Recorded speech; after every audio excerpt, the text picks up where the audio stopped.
Thank you. We'll have a great time with Gotcha Martini. Yeah. We'll come back with more videos, okay? We'll call you back. We'll call you back.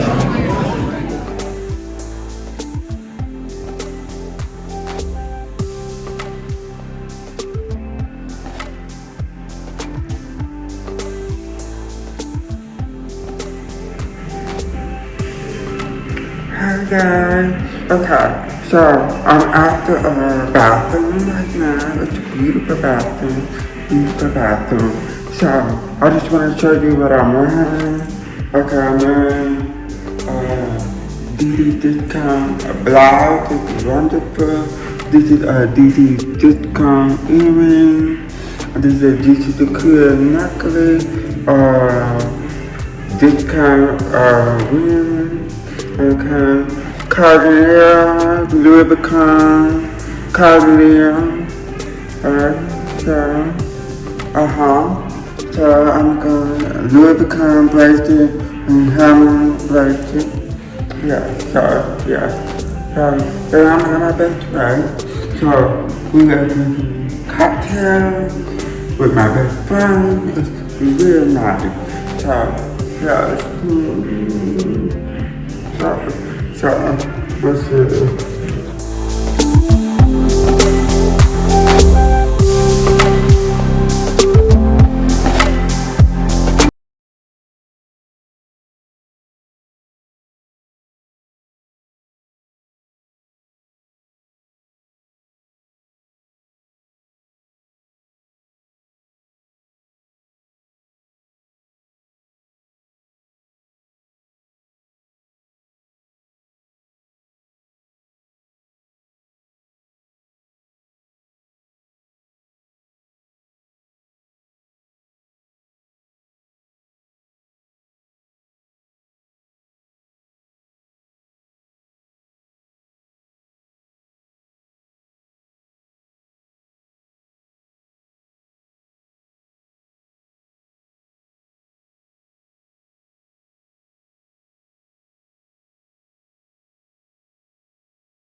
The election is getting very close. It's really close. I really think that Trump is winning.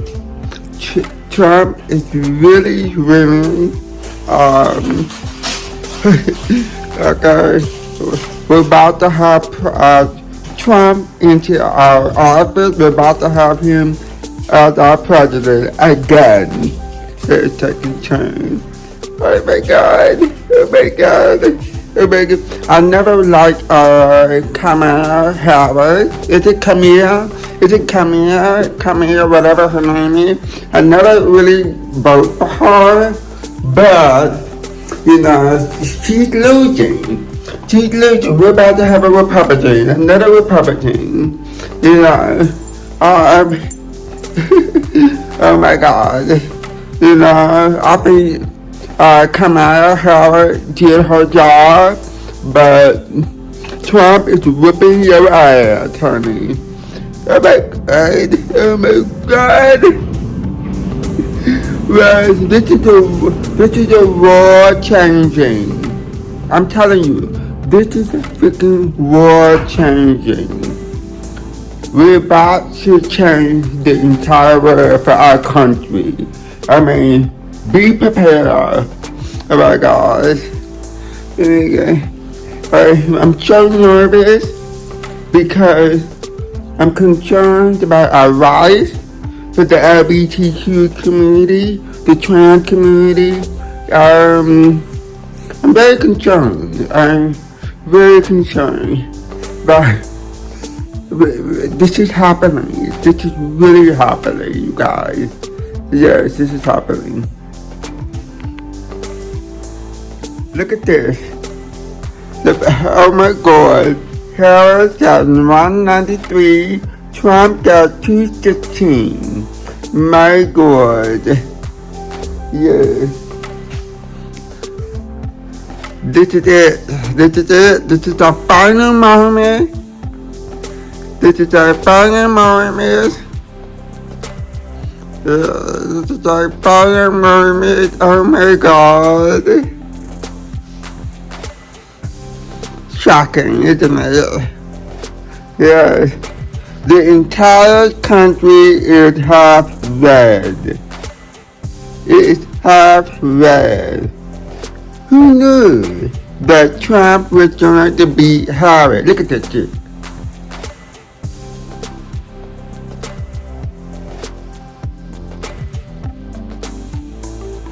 Electric vote. Look at this.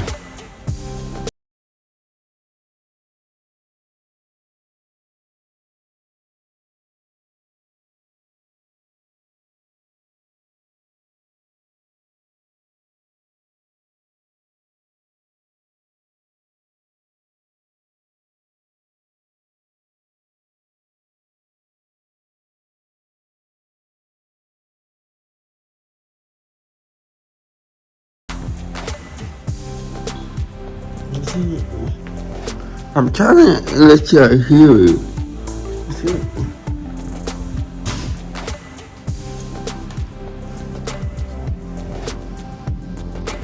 It's amazing because it's not like they had, like Trump is getting, 10,000 votes more. He's getting like 1,300 votes or 400 votes or 600 votes. But when you have 159 counties in Georgia, it adds up. Yeah, it sure does. Okay, here's what I love about Karl Rove, because we could throw something like this at him. We got 90% of the vote in Georgia. Trump is ahead, a little more than 2.5 points over Harris, 51 to 48.27. What's left to commit? Mostly the greater Atlanta area. Basically Fulton, Cobb, DeKalb, Forsyth, Gwinnett, Clayton, Rockdale. Sort of basically, and a significant number of those are black majority and are going to close that number a little bit. All right, so North Carolina, at 88.75% of the vote is in. Trump is ahead by 2.5 points over Harris, 50.76 to 48.10. What are we missing? We're missing Wake, basically Raleigh, Durham, and Charlotte are the big chunks left out. And those are heavily Harris. I think that there was a poll that had the Raleigh, the Triangle area. She was up 25 points. Yeah. She was only up 6 in the Charlotte area. Yeah, Charlotte is an enigma because it used to be the big Republican major metropolitan area, and it shifted Democrat. But the black turnout in Mecklenburg County has never been like it should, and we're now seeing in their 2 counties to the east of Charlotte. I'm going to mispronounce one guy, Cabarrus.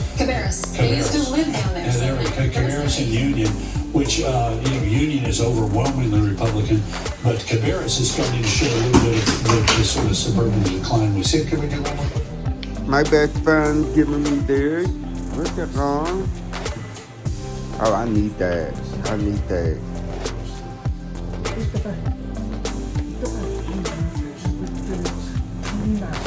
Look at it.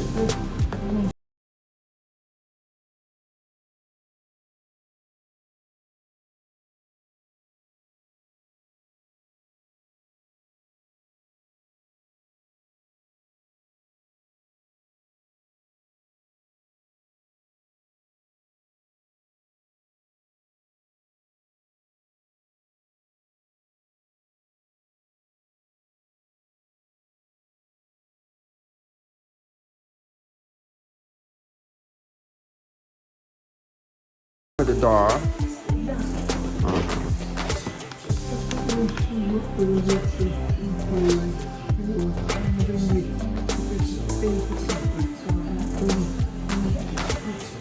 Wow, it's old.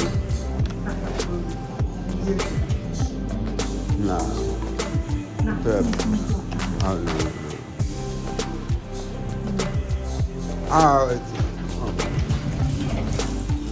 Yeah. So, oh my God. So, I'm gonna go home. And we're gonna talk about when I get home. Who's gonna do the elections? I'm gonna try to get home. And I'm gonna try to get home.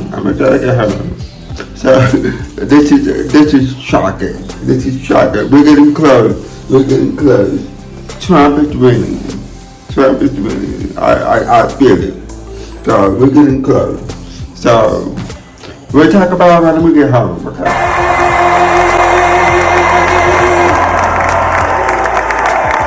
Thank you very much. Wow.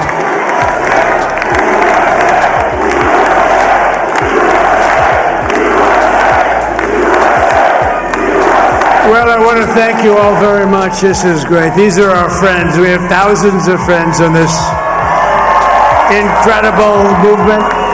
This was a movement like nobody's ever seen before. And frankly, this was, I believe, the greatest political movement of all time. There's never been anything like this in this country, and maybe beyond. And now it's going to reach a new level of importance because we're going to help our country heal. We're going to help our country heal. We have a country that needs help, and it needs help very badly. We're going to fix our borders. We're going to fix everything about our country. And we made history for a reason tonight, and the reason is going to be just that. We overcame obstacles that nobody thought possible, and it is now clear that we've achieved the most incredible political thing. Look what happened. Is this crazy?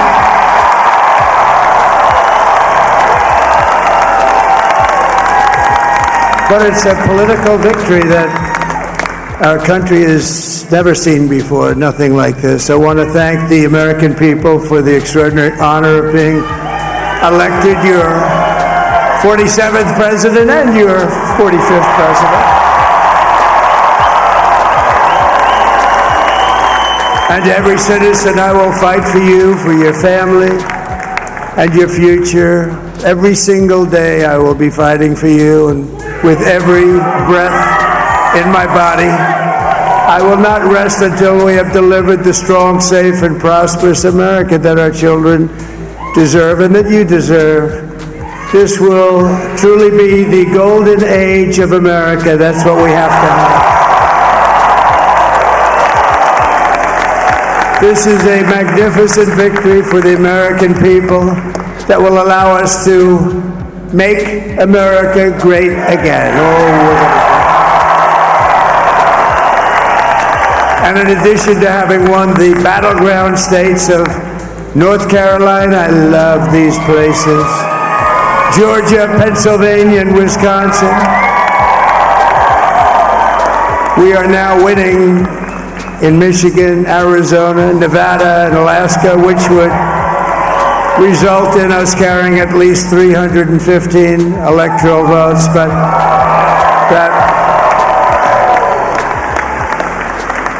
but it's much easier doing what the networks did or whoever called it, because there was no other path. There was no other path to victory. We also have won the popular vote. That was great. Very proud of that.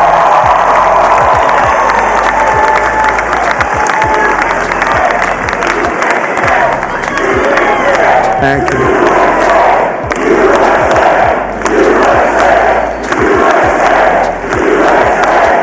Thank you very much. Thank you. And, winning the popular vote was very nice, I will tell you.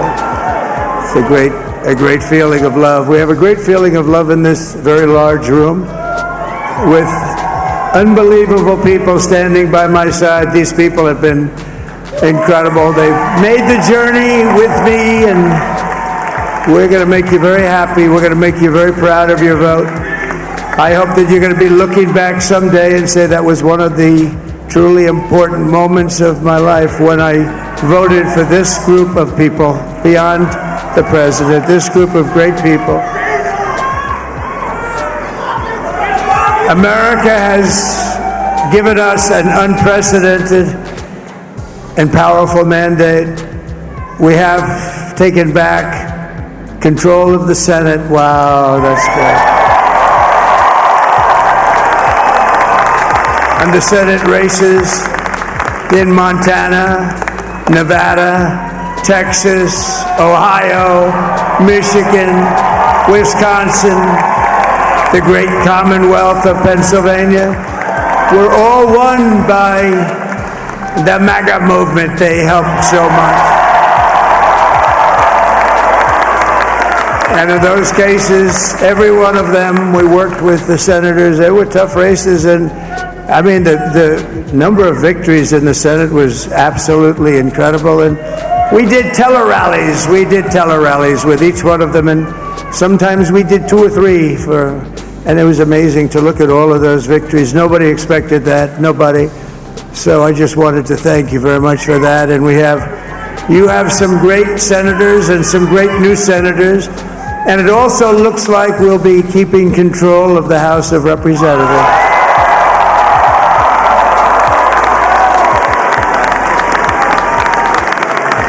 And I want to thank Mike Johnson. I think he's doing a terrific job. Terrific job. I want to also thank my beautiful wife, Melania, First Lady.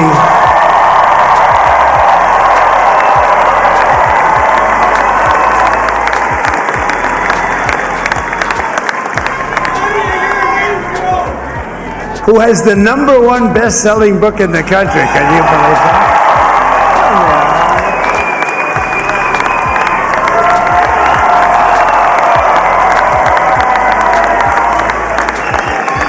Oh, no, she's done a great job, works very hard to help people. So I just want to thank her. But I want to thank my whole family, my amazing children, and they are amazing children. Now, we all think our children are amazing. Everybody here thinks their children are amazing, but that's a good thing when you think they are. But Don, Eric, Ivanka, Tiffany, Barron, Laura, Jared, Kimberly, Michael, thank you all. What a help. What a great help.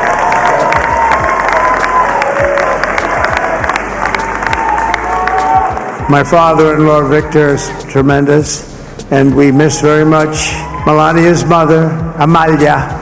We miss Amalia, don't we, huh? She would be very happy right now, standing on this stage. She'd be so proud. She was a great woman, that one. Beautiful inside and out. She was a great woman. I want to be the first to congratulate our great, now I can say, Vice President-elect of the United States, J.D. Vance.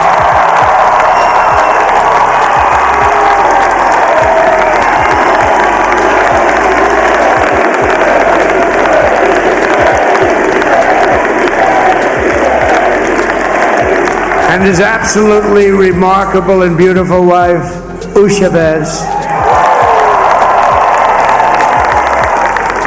And he's a feisty guy, isn't he? You know, I've said, go into the enemy camp, and you know the enemy camp is certain networks, and a lot of people don't like this. Sir, do I have to do that? He just goes, okay. Which one? CNN, MSDNC? He'll say, all right, thank you very much. He actually looks like, he's like the only guy I've ever seen. He really looks forward to it, and then he just goes in and absolutely obliterates them. Say a couple of words.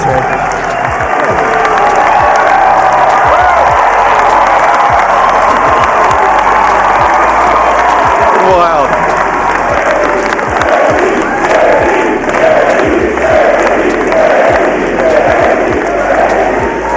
Well, Mr. President, I appreciate you allowing me to join you on this incredible journey. I thank you for the trust that you placed in me.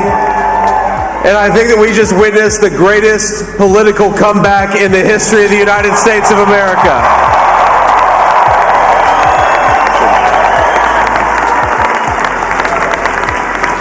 And under President Trump's leadership, we're never going to stop fighting for you, for your dreams, for the future of your children. And after the greatest political comeback in American history, we're going to lead the greatest economic comeback in American history under Donald Trump's leadership.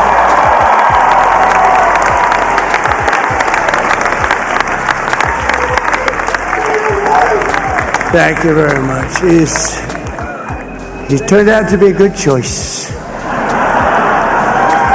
I took a little heat at the beginning, but he was, I knew the brain was a good one, about as good as it gets. And we love the family, and we're going to have a great 4 years, and we're going to turn our country around, make it something very special. It lost that little thing called special. We have to make it so. We're going to make this so great. It's the greatest country, and potentially the greatest country in the world by far. And right now, we're going to just work very hard to get all of that back. We're going to make it the best it's ever been. We can do that. If we had to wait longer, I don't know. It was going bad, and it was going bad fast.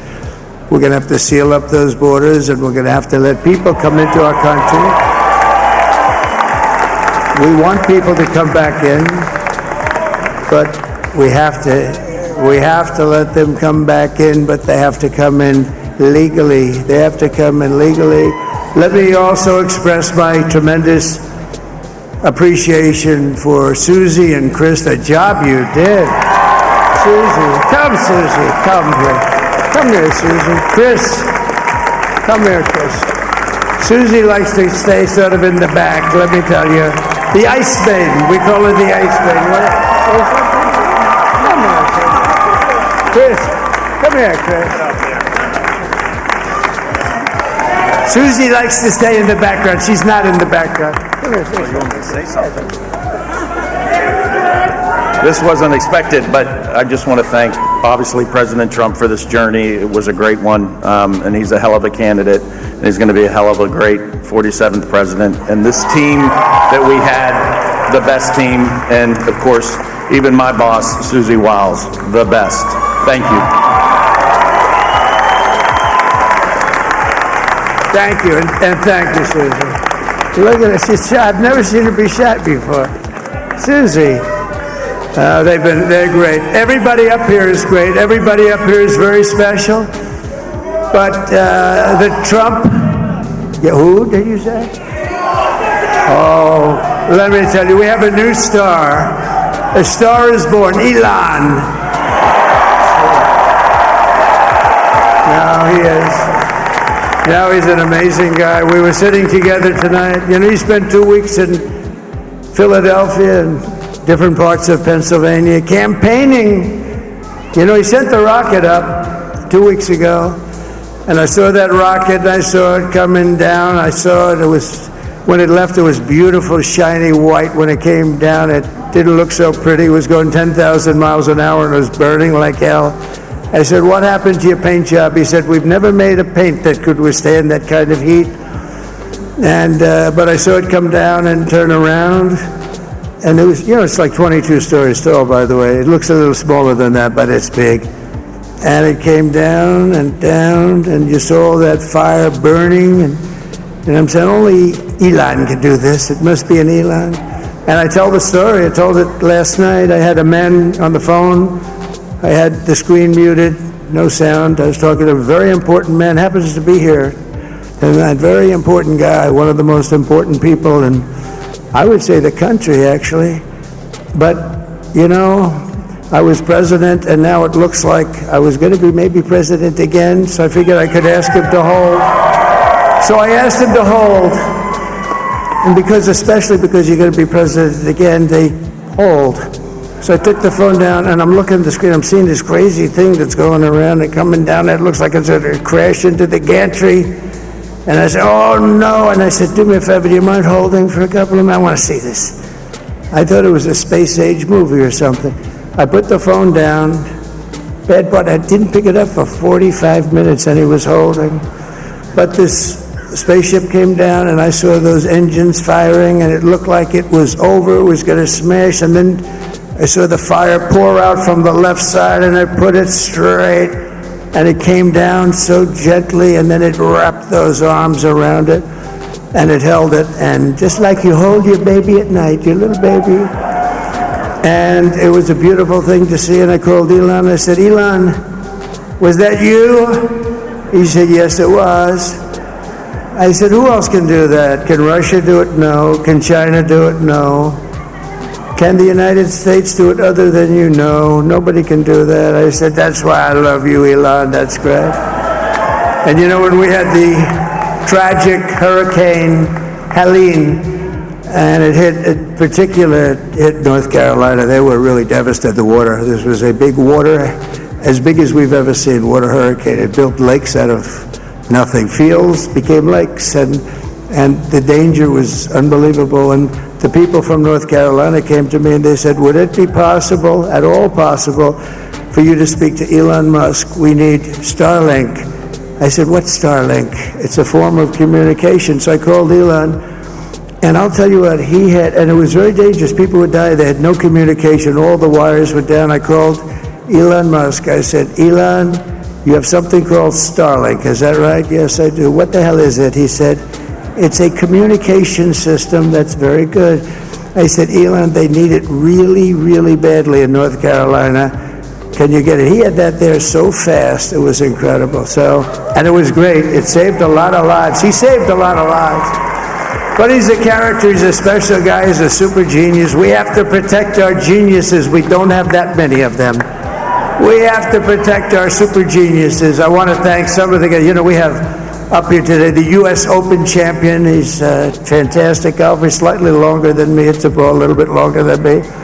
Just a little bit. Bryson DeChambeau is up here someplace. What happened to Bryson? Where is he? Bryson! Oh, he was shot.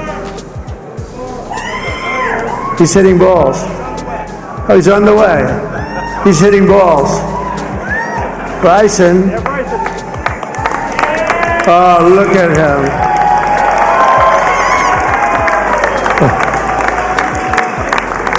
He's got a great career going. Great U.S. Open, Bryson. That's a fantastic job. And we also have a man, Dana White, who has done some job. He's a tough guy.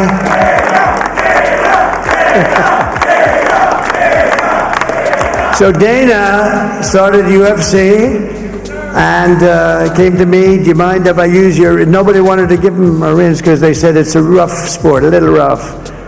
And I helped him out a little bit, and I went, and I said, this is the roughest sport I've ever seen, but I began to like it, and he loved it, and nobody's done a better job in sports. And you know, he's a very motivational kind of a guy, what he does. He gets these fighters, and they really go at it, and it's become one of the most successful sports enterprises anywhere at any time.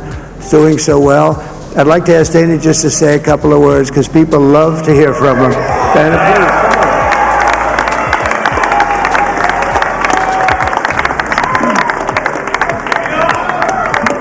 Nobody deserves this more than him, and nobody deserves this more than his family does. This is what happens when the machine comes after you. What you've seen over the last several years, this is what it looks like. Couldn't stop him. He keeps going forward. He doesn't quit. He's the most resilient, hard-working man I've ever met in my life. His family are incredible people. This is karma, ladies and gentlemen. He deserves this. They deserve it as a family. I want to thank some people real quick. I want to thank the Nelk boys, Aiden Ross, Theo Vaughn, Bustin' with the Boys, and last but not least, the mighty and powerful Joe Rogan. And thank you, America. Thank you. Have a good night.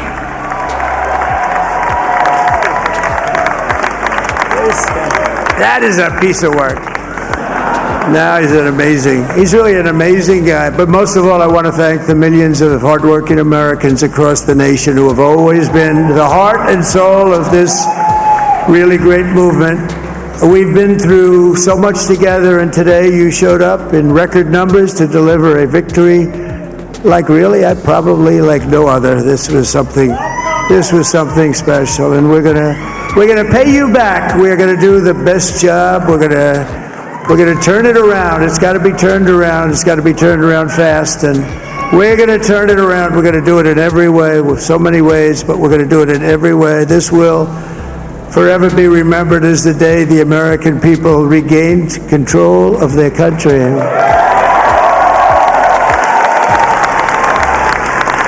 So I just want to say that on behalf of this great group of people, these are hard-working people, these are fantastic people, and we can add a few names like Robert F. Kennedy Jr. He came in.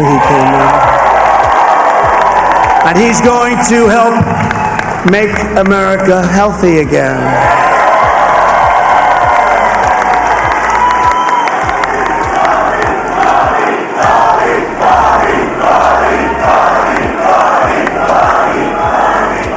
And now he's a great guy, and he really means it. He wants to do some things, and we're going to let him go to it.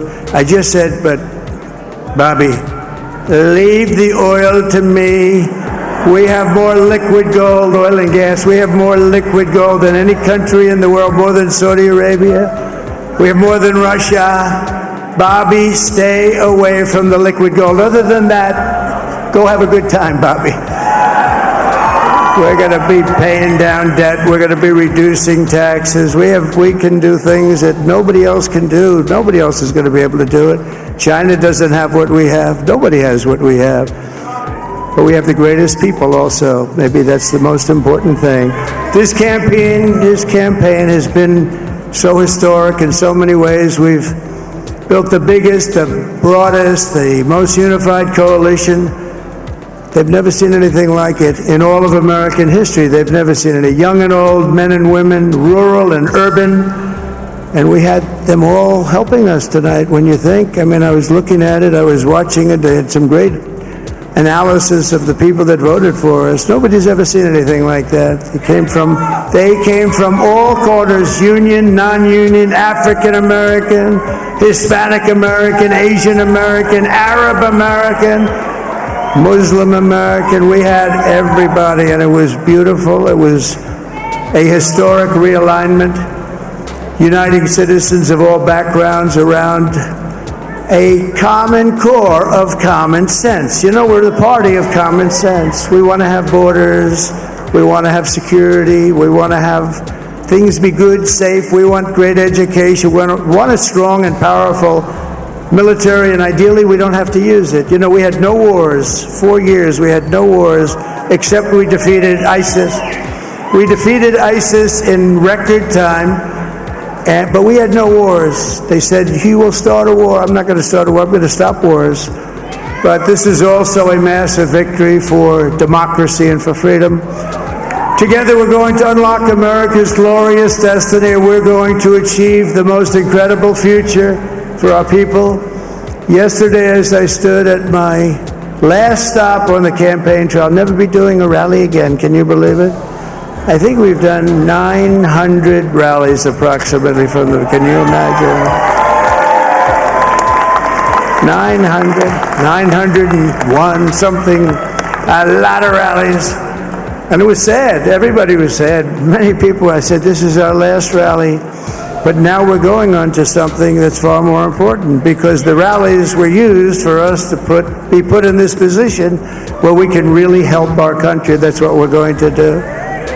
We're going to make our country better than it ever has been. When I said that, many people have told me that God spared my life for a reason.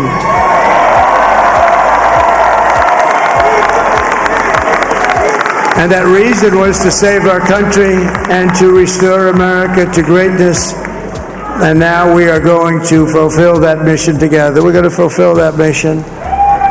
The task before us will not be easy, but I will bring every ounce of energy, spirit, and fight that I have in my soul to the job that you've entrusted to me. This is a great job. There's no job like this. This is the most important job in the world. Just as I did in my first term, we had a great first term, a great first term. I will govern by a simple motto: promises made, promises kept. We're going to keep our promises. Nothing will stop me from keeping my word to you, the people. We will make America safe, strong, prosperous, powerful, and free again. And I'm asking everyone.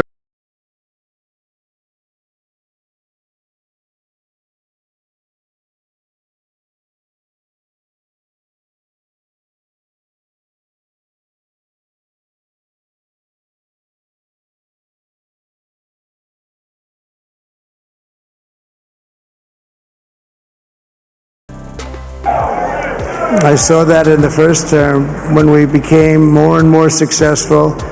People started coming together. Success is going to bring us together, and we are going to start by all putting America first. We have to put our country first for at least a period of time. We have to fix it, because together we can truly make America great again for all Americans. So I want to just tell you what a great honor this is. I want to thank you. I will not let you down. America's future will be bigger, better, bolder, richer, safer, and stronger than it has ever been before. God bless you, and God bless America. Thank you very much. Thank you very much.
So what happened last night? Anybody do anything interesting? Okay.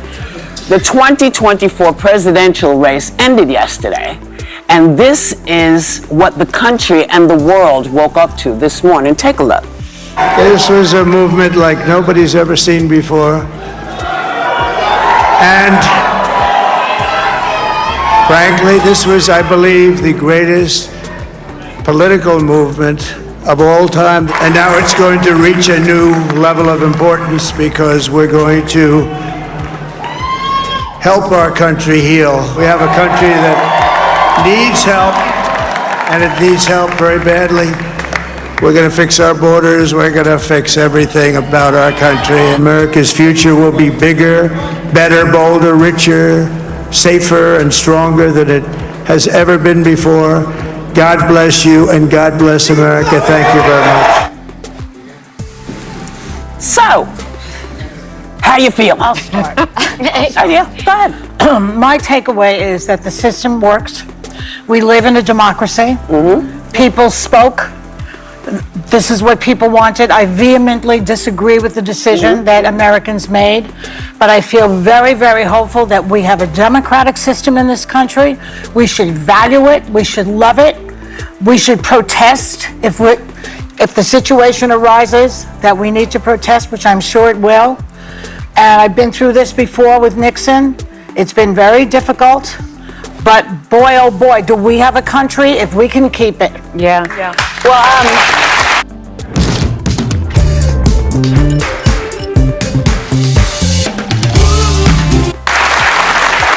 Echoing the sentiments Joy, one of the first thing I wanted to say for anyone that needs an example of when the person you voted for does not win, you do not say the system must be broken or that it was rigged. You say it is what it is, and you show up anyway. And I want to commend all those people that voted, because you sometimes hear people say, well, it didn't matter. No, it did matter. That was still your currency, that was still your power, and people turned out. Now, if you didn't vote, you really don't have a say in the conversation, so you can go ahead and sit down. But for the rest of you, and then a lot of what I think about is what I always tell my kids when things go on. You feel what you feel. Everyone has different emotions. Some people got what they wanted. A lot of people didn't. And you feel anything that comes up, and then you turn around and you say, let's look at the tapes. Let's see what we did. Let's see how we continue to fight for the people that we care about. And you take one step in front of the other. And so here we are today, and I still feel that optimistic because I feel arm in arm with so many people who agree with me. And I'm not going to stop marching. So I like this pep talk, Coach Haynes. Listen, is it the outcome I wanted? No, but we live in a democracy. I have my vote. Millions of people cast their votes did. And what's important to me is this. Tens of millions of Americans, our friends, our neighbors, our family members, voted for Donald Trump. We disagree with him. I know we all do at this table, but they are good, decent people who are patriots and love this country. And I can't speak to what drove them to the conclusion of being with him, but I think it is a moment for us to listen to each other, to hear each other, express what our concerns are. I've spent the last 4 years doing that, and also listen to people who are with him, because this is a country that there is truly more that unites us than divides us. I know it doesn't feel like that for many people in this moment, but we need to bring down the temperature, the name calling, the demonizing, let the other side, if they want to do that, they can do it. But I think it is a moment to listen to the voters. And this, I have to say, I've always thought he could win. I thought in the final stretch she might eke it out. I didn't expect it to be this resounding, and I think there are some lessons from it. I think we forget about rural America. I think the working class feels left behind. They feel like the powerful, the elite only care about them and their power. And he spoke to them. We may not have liked his words, but they turned out for him. I mean, the math was, it was beyond Reagan what we saw last night. And I think we need to start listening more about the concerns of everyday Americans who feel like this system is failing. When Reagan won, I remember the whole map was red. Yeah. It was pretty red last night. I don't know. I'm profoundly disturbed. I think if you look at the New York Times this morning, the headline was America makes a perilous choice. I think that in 2016, we didn't know what we would get from a Trump administration, but we know now. And we know now that he will have almost unfettered power. And so I worry not about myself, actually. I don't worry about my station in life. I worry about the working class. I worry about my mother, a retired teacher. I worry about our elderly and their Social Security and their Medicare. I worry about my children's future, especially my daughter, who now has less rights than I have. And I remember my father telling me many, many years ago that I was the first person in his family to enjoy full civil rights. And now I have less civil rights than I had when he told me that. So again, I'm profoundly disturbed that the 14th Amendment of the Constitution did not prevent someone who participated in an insurrection from becoming president of the United States. I think that going forward, the convicted felon box on employment applications better be taken off, because if you can be the president of the United States, then you should not be prevented from employment in this country, because I remember applying for my jobs as a federal prosecutor, and there was a box for convicted felons. Well, and so that box better be taken off. And I think our healthcare system is now at risk. I think no fluoride for anyone. Yeah, economists have made clear that he's going to increase the debt by $7.75 trillion. I'm worried about mass deportation and internment camps, and I'm also worried about Elon Musk warning Americans to prepare for temporary hardship. I'm surprised at the result, but I'm not surprised. As a woman of color, I was so hopeful that a mixed race woman married to a Jewish guy could be elected president of this country. And I think that it had nothing to do with policy. I think this was a referendum of cultural resentment in this country. Well, I think it, I think it has to do with a lot of things, that being one of them. I'm obviously very disappointed. I'm very sad. I was at the Kamala Harris headquarters yesterday in Washington, and it was a very sad scene. The mood turned immediately, and I tell you, there's a quote I get a lot of inspiration from, and it's a quote that I read when I was reading about John F. Kennedy, and it says, "Whether I am on the winning or the losing side is not the point with me. It is being on the side where my sympathies lie that matters." And that to me brought me a consolation and inspiration this morning, because I have no regrets. Yep. I worked hard as hell to elect the first Black Asian woman president. History slipped through our fingers again. I worked hard as hell for Donald Trump not to be president. But today, unlike Donald Trump and his followers, I acknowledge that he won. I hope for the best for our country, and I make a commitment to our LGBTQ, to our immigrants, to our elderly, to our young girls, to the women, that we will not stop fighting. We can be sad today. Today we can be sad. Tomorrow we stand up and we continue. We have every right as Americans, because we love this country, because this is the most exceptional country in the world, we have the right and the duty to speak up and denounce abuses of power, to be vigilant. And so I invite all Americans to do it. But we are doing what they didn't do. We are recognizing they won. Now let's see what happens when he is governing. So, you look, we said to people, vote. We didn't tell people who to vote for. Right. We just said go out. Well, yes, but I did not. Yeah, I did. Because I wanted to make sure people exercise that right. Too many people that I know died trying to vote. Yeah. Okay? So we start with that. And think about this. She did this in 2 months. She did this in 2 months. She left it all on the You know, field. Yes, look, did. she, everybody can always say, oh, she should have done this, she should have done this, she did what she did. She was everywhere, she talked to everybody, and people didn't come out. I don't know why, and it doesn't even matter. He's now the president. I'm still not gonna say his name. That's not gonna change. Yeah.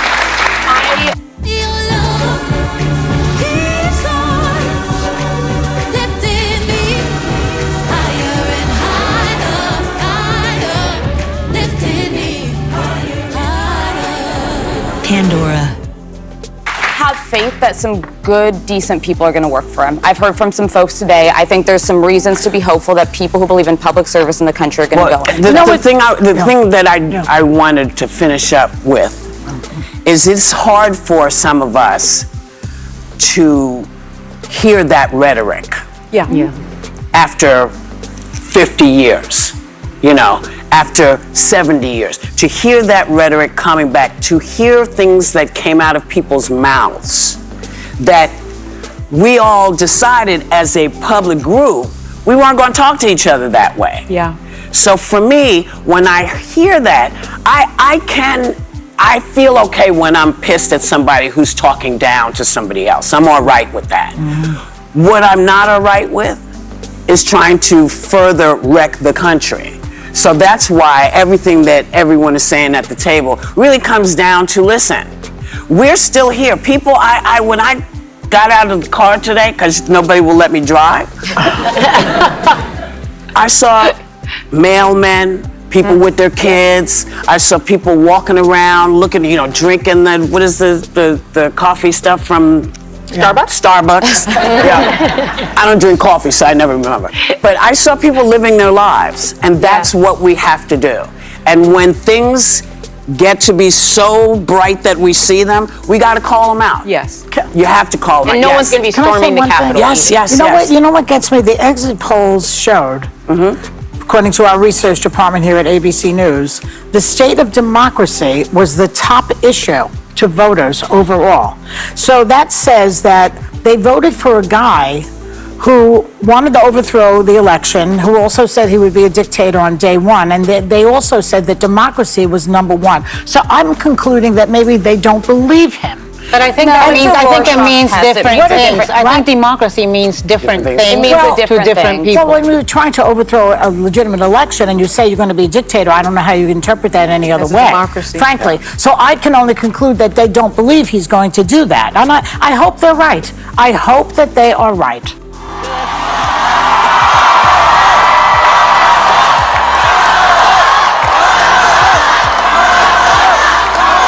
Good afternoon, everyone. Good afternoon. Good afternoon. Good afternoon. Thank you all. Thank you, thank you. Thank you, thank you. So let me say, and I love you back. And I love you back. So let me say, my heart is full today. My heart is full today, full of gratitude for the trust you have placed in me, full of love for our country, and full of resolve.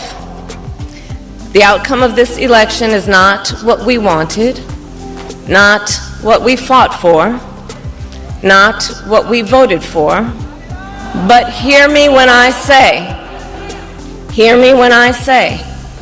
the light of America's promise will always burn bright. As long as we never give up and as long as we keep fighting.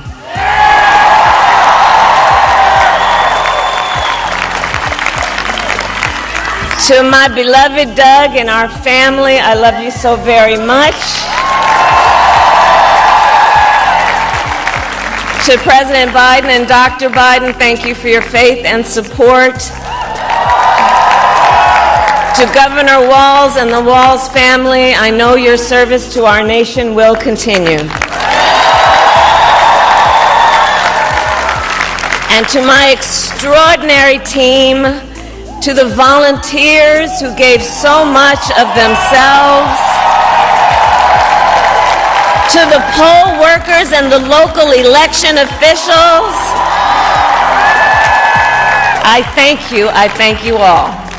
Look, I am so proud of the race we ran, and the way we ran it, Over the 107 days of this campaign, we have been intentional about building community and building coalitions, bringing people together from every walk of life and background, united by love of country with enthusiasm and joy in our fight for America's future. And we did it with the knowledge that we all have so much more in common than what separates us. Now, I know folks are feeling and experiencing a range of emotions right now. I get it. But we must accept the results of this election. Earlier today, I spoke with President-elect Trump and congratulated him on his victory. I also told him that we will help him and his team with their transition, and that we will engage in a peaceful transfer of power.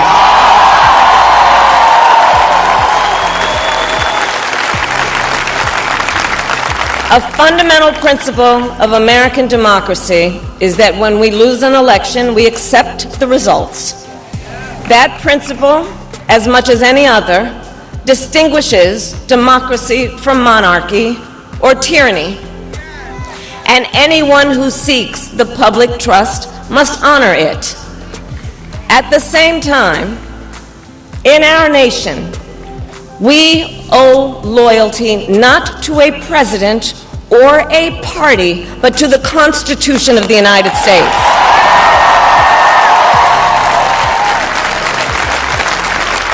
And loyalty to our conscience and to our God. My allegiance to all three is why I am here to say, while I concede this election I do not concede the fight that fueled this campaign.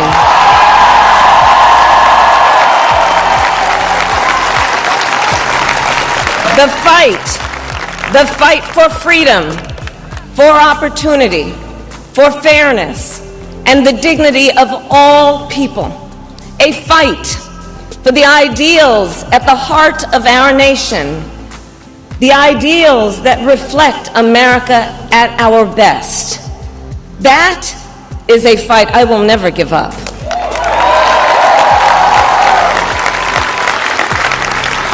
I will never give up the fight for a future where Americans can pursue their dreams, ambitions, and aspirations, where the women of America have the freedom to make decisions about their own body and not have their government telling them what to do.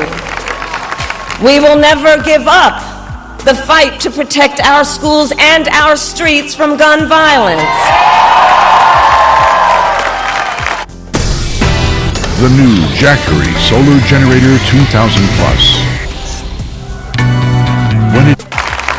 And America, we will never give up the fight for our democracy, for the rule of law, for equal justice, and for the sacred idea that every one of us, no matter who we are or where we start out, has certain fundamental rights and freedoms that must be respected and upheld.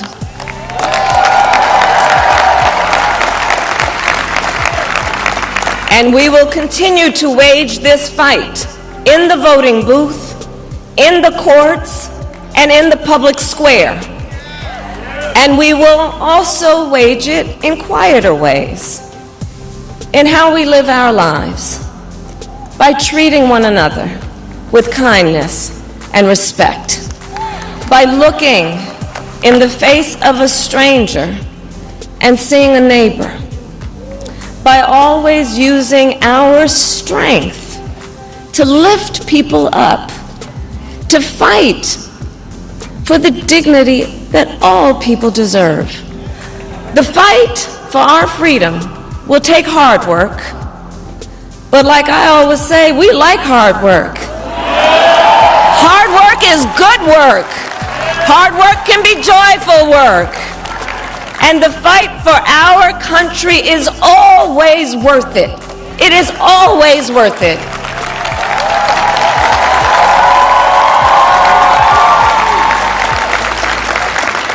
To the young people who are watching, it is, I love you.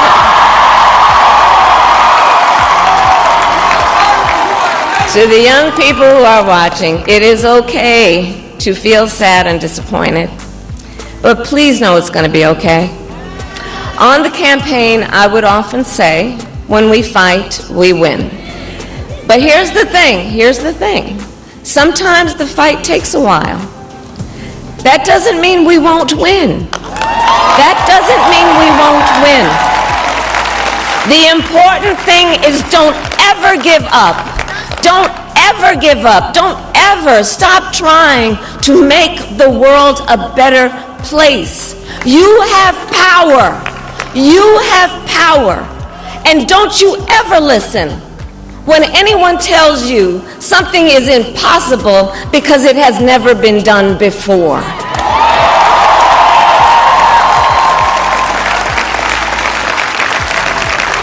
You have the capacity to do extraordinary good in the world. And so to everyone who is watching, do not despair. This is not a time to throw up our hands. This is a time to roll up our sleeves. This is a time to organize, to mobilize, and to stay engaged for the sake of freedom and justice and the future that we all know we can build together. Look, many of you know I started out as a prosecutor, and throughout my career I saw people at some of the worst times in their lives. People who had suffered great harm and great pain. and yet found within themselves the strength and the courage and the resolve to take the stand, to take a stand, to fight for justice, to fight for themselves, to fight for others. So let their courage be our inspiration. Let their determination be our charge. And I'll close with this. There's an adage an historian once called a law of history, true of every society across the ages.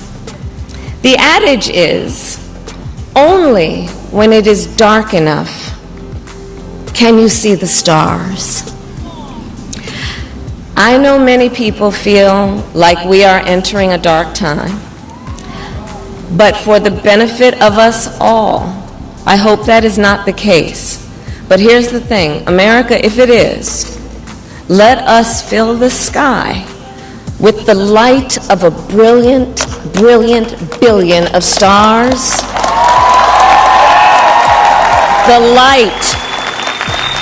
The light of optimism, of faith, of truth, and service.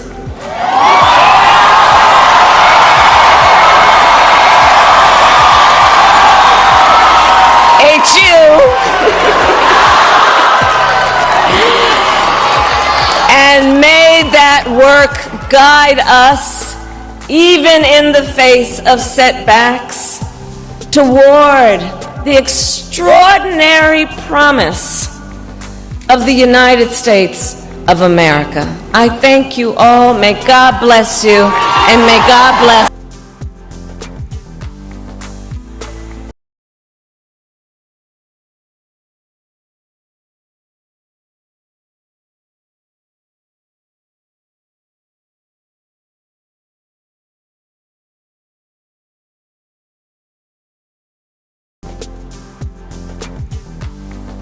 This is a mandate.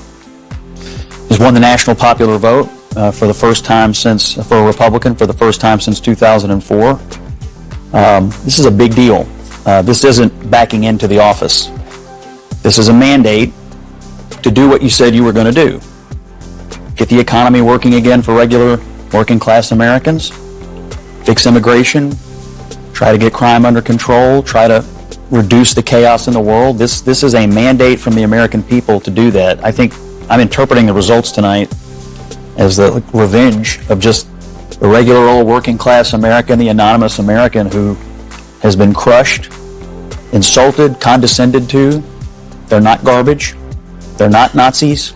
They're just regular people who get up and go to work every day and are trying to make a better life for their kids, and they feel like they have been told to just shut up when they have complained about the things that are hurting them in their own lives.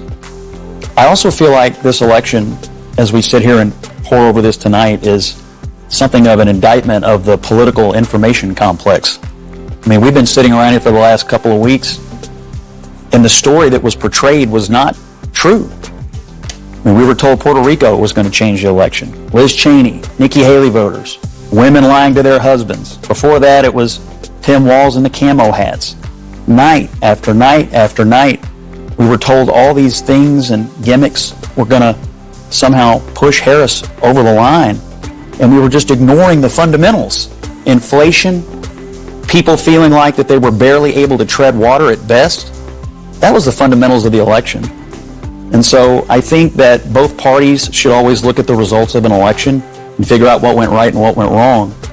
But I think for all of us who cover elections and talk about elections and do this on a day-to-day basis, we have to figure out how to understand, talk to, and listen to the half of the country that rose up tonight and said, we've had enough.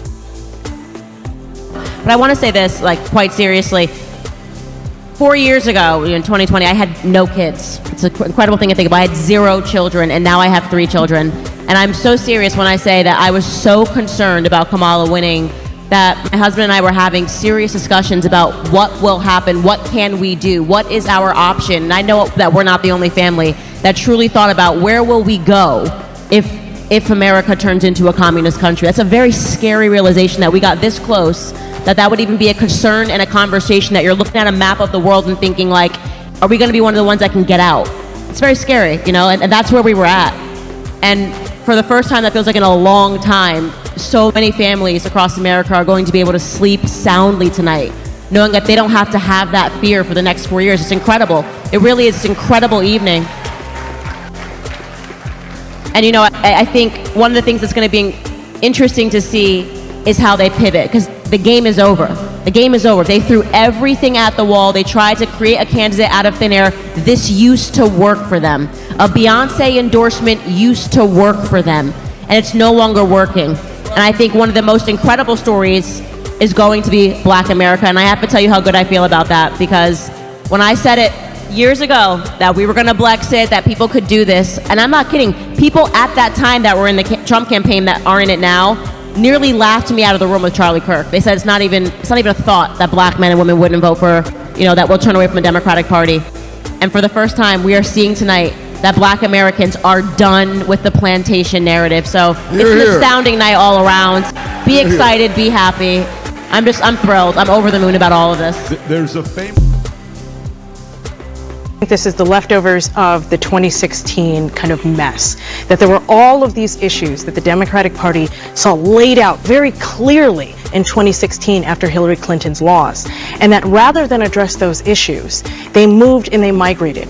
What happened is that the pandemic, right? The pandemic came upon us, and Joe Biden happened to be the person for the pandemic. And I think they mistook that moment for a referendum on what the Democrats had to offer, rather than being introspective. I'll tell you one other person who I think is going to be incredibly important, actually two other people.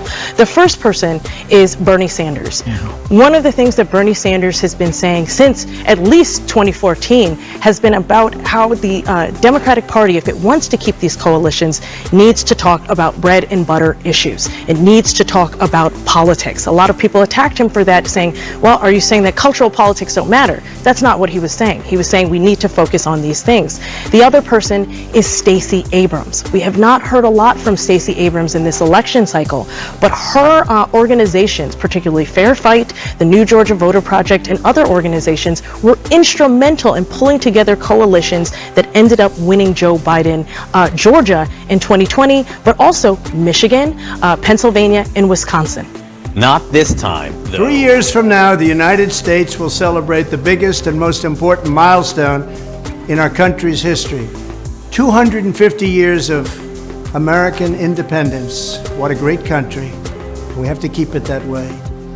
But that's why, as a nation, we should be preparing for a most spectacular birthday party. We want to make it the best of all time. Here is my plan to give America's founding in 1776 the incredible anniversary it truly deserves. On day one, I will convene a White House task force called Salute to America 250. It will be responsible for coordinating with state and local governments to ensure not just one day of celebration, but an entire year of festivities across the nation, starting on Memorial Day 2025 and continuing through July 4th, 2026. Second, I will work with all 50 governors, Republican and Democrat alike, to create the Great American State Fair, a unique one-year exhibition featuring pavilions from all 50 states. It'll be something. The Great American State Fair will showcase the glory of every state in the Union, promote pride in our history, and put forth innovative visions for America's future. My hope is that the amazing people of Iowa will work with my administration to open up the legendary Iowa State Fairgrounds to host the Great American State Fair and welcome millions and millions of visitors from around the world to the heartland of America for this special one-time festival. Together we will build it and they will come. Third, alongside the Great American State Fair, we will host major sporting contests for high school athletes. These are great athletes, wonderful athletes from fantastic high schools all around the country. These Patriot Games will allow young Americans from every state to show off the best of American skills, sportsmanship, and competitive spirit. Fourth, I will sign an executive order to bring back our National Garden of American heroes, which we want to build very badly, commission artists for the first 100 statues to populate this new statuary park honoring the greatest Americans of all time.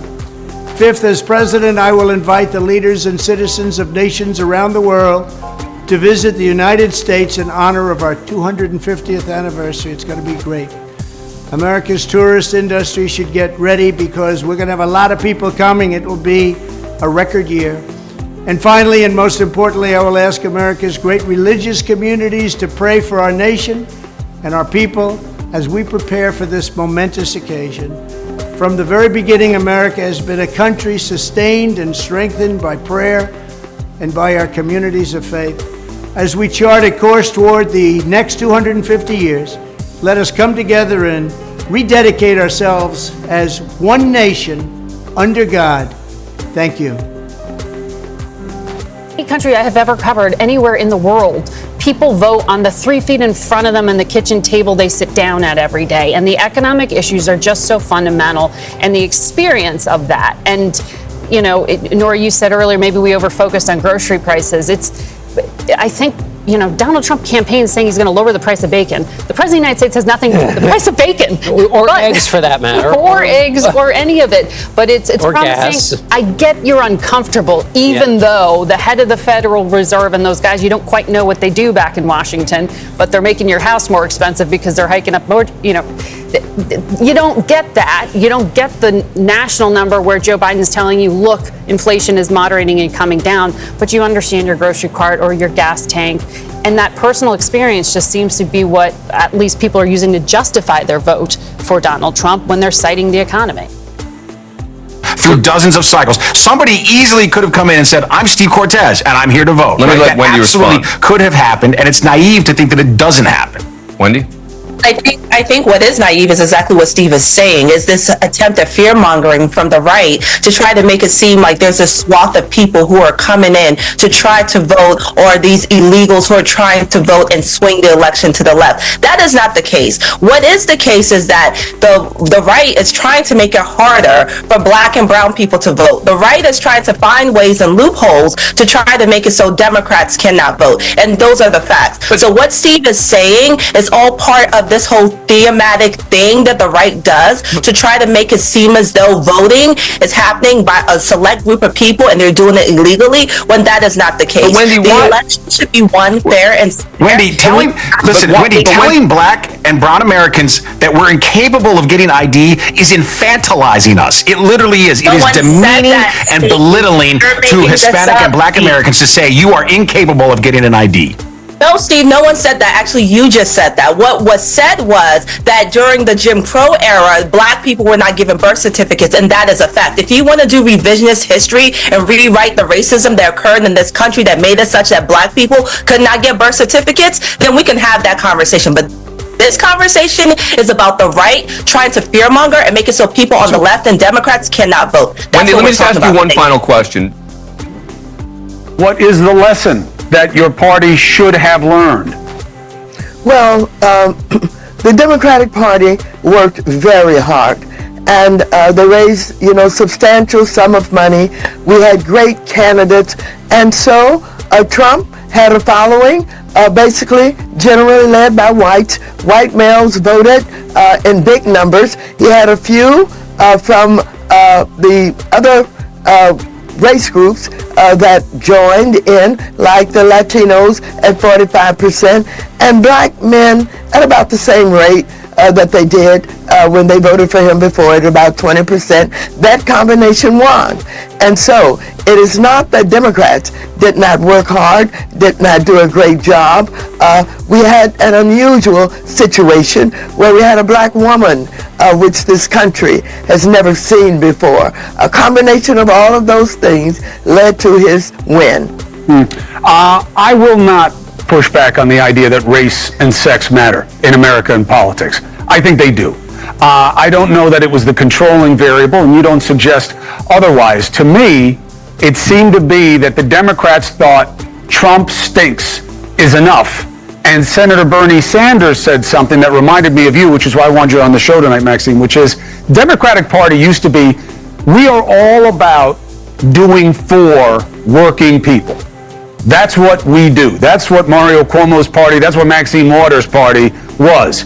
You are now seen as not that, even by Bernie Sanders. We still have an electorate, 70 million plus, that will be voting for a man who said he was going to assassinate for treason the chairman of the Joint Chiefs because he didn't support him on January the 6th, who said just in recent days he was going to execute Liz Cheney with a firing squad, 9 guns pointed and shooting at her face. A man who has said that he was going to shut down CBS because he didn't like how they edited an interview. A man who said he was going to be a dictator from day one. A man who said he was going to terminate the Constitution. A man who said he was going to use the army and he was going to use the National Guard on his political opponents.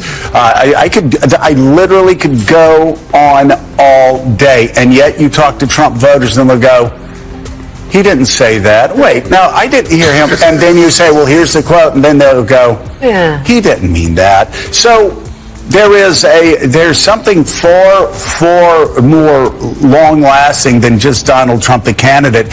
There is a sort of Russian embrace of disinformation, a radical devaluing of truth over the last 9 to 10 years, and a complete ignorance on civics and what the term Madisonian democracy even means, what checks and balances even means, what judicial review even means, what the rule of law even means. How do we as a nation, even post-Trump, how do we reach those Americans who apparently didn't go to civics class, apparently didn't learn the basics of this Constitution, and have just been overwhelmed with disinformation over the past 9 years? No, I'm going to speak some hard truths to my friends in the Democratic Party. This is not Joe Biden's fault. It's not Kamala Harris's fault. It's not Barack Obama's fault. It is the fault of the Democratic Party in not knowing how to communicate effectively to voters. We are not the party of common sense, which is what the message that voters sent to us. For a number of reasons. We don't know how to speak to voters. When we address Latino, and language has meaning. When we address Latino voters as Latinx, for instance, because that's the politically correct thing to do. It makes them think that we don't even live on the same planet as they do. When we are too afraid to say that, hey, college kids, if you're trashing a campus at Columbia University because you're unhappy about some sort of policy and you're taking over a university, and you're trashing it and preventing other students from learning, that is unacceptable. But we're so worried about alienating one or another cohort in our coalition that we don't know what to say when normal people look at that and say, wait a second, I send my kids to college so they can learn, not so that they can burn buildings and trash lawns, right? And so on and so forth. When we put pronouns after names and say she, her, as opposed to saying, you know what, if I call you by the wrong pronoun, call me out, I'm sorry, I won't do it again. But stop with the virtue signaling and just speak to people like they're normal. There's nothing I'm going to say to Shermichael that I'm not going to say to you, that I'm not going to say to somebody else. I speak the same language to everybody. But that's not what Democrats do. We constantly try to parse out different ways of speaking to different cohorts because our focus groups or our polling shows that so-and-so appeals to such and such. That's not how normal people think. It's not common sense. And we need to start being the party of common sense again. Joe Biden is not responsible for that. Neither is Kamala Harris. It is a problem that Democrats have had for years. I've been banging the drum on this for, I don't know how, probably 10 years, if not longer on this. We need to get back to being the party of common sense, that people look at us and say, we understand you. We appreciate what you say because you speak our language. And until we do that, we should stop blaming other people for our own mistakes. Our final sprint, having arrived at that point in the election season where basically we on this side of the TV screen have said all we can. We've laid out the stakes in this crucial election, where one side stands for freedom while the other meets the textbook definition of fascism, namely a far-right dictatorial regime like Hitler's Germany or Franco's Spain or Mussolini's Italy, but also white-ruled South Africa before Mandela and the black majority took control, or Vladimir Putin's Russia, Viktor Orban's Hungary, or Nicolas Maduro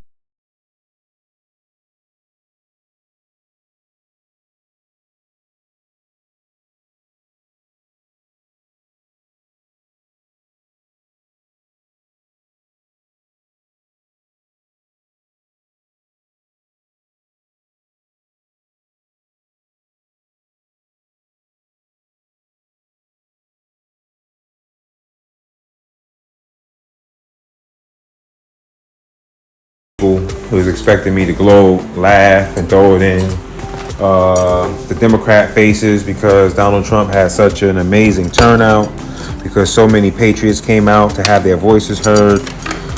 I'm not going to do that. I'm definitely not going to do that. What I'm going to say is this.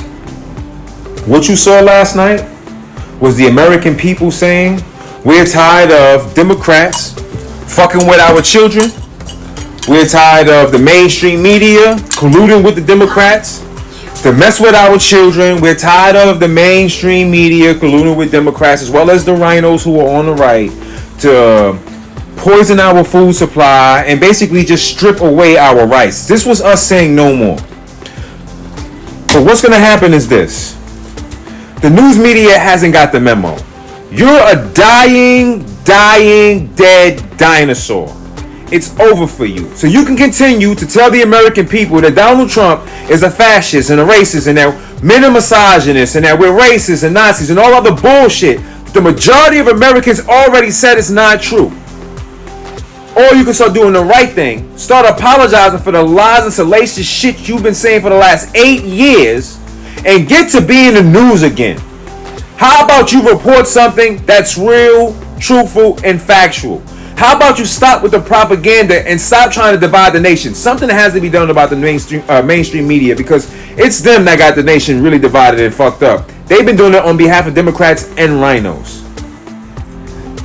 I'm sure there's a... To all you Latinos that voted for Trump, I hope he mass deports you and your entire family. Whether you were here legally or not, you gotta go. I hope he does that.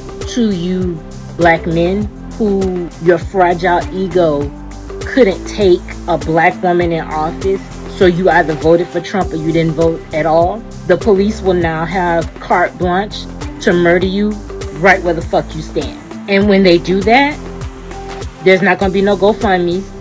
Don't ask your family to ask us for shit. Just die. They can't afford to bury you. Dig a hole in their backyard. It is what the fuck it is. But don't expect sympathy. Don't expect protest in the streets. We're not doing that. Black women, we're done with.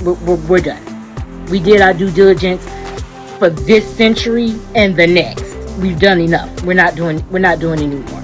To you white women that once again voted against your fucking interests, when your husbands start knocking you into the middle of fucking next week and you can't do anything about it because no fault divorce is in play, I want you to take those black eyes and those busted lips as a personal thank you from Donald J. Trump each and every time you get fucking hit. Take it. Don't look for nobody else. Don't ask for fucking help. Take your beatings. For all of y'all that voted for Trump, I hope you get exactly what you voted for. Because the only thing he did was make America great for the people that it was great for from the fucking beginning. White men. That's what he did. He couldn't run the risk of whiteness no longer being the default. Not being allowed to fail up. So when you're bleeding out somewhere and there's a medical emergency and you can't get no fucking help, women who voted for him, don't take it. You just gotta die. If you got kids, they just gonna be motherless. It is what the fuck it is. You didn't give a fuck, so we don't give a fuck. That's how it is. This isn't America anymore. I don't know what the fuck it is, but it's not gonna be.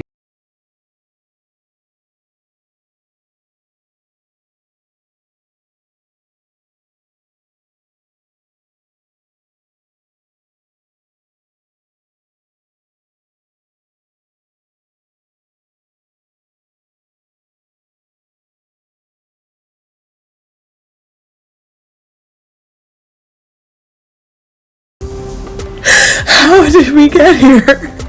What in the Alice in Wonderland nightmares is going on right now? All I can say is how fucking dare you? If you voted for that man, if you voted for anybody other than Kamala and you live in one of the states that it was, close, or if you didn't vote, fuck you. It's not gonna happen. Go, Kamala. I chose family, I chose women, I chose America. I love you. How the fuck is this still happening? All I've ever known politically is hatred. I'm done. I'm done. I'm done. I'm done with you. I'm done with you and your mother and your sister. I'm just done with all of this. I'm sorry to all my friends who are Trump supporters.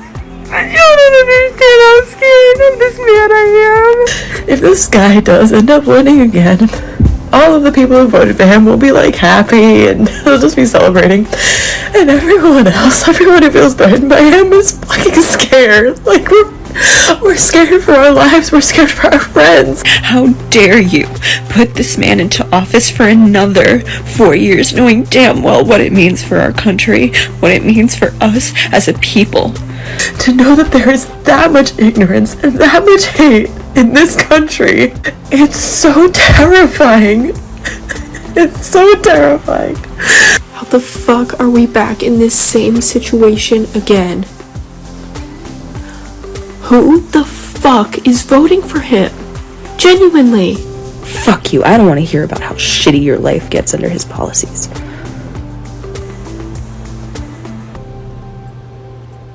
Live with that decision. Sit with it. Let it make you uncomfortable.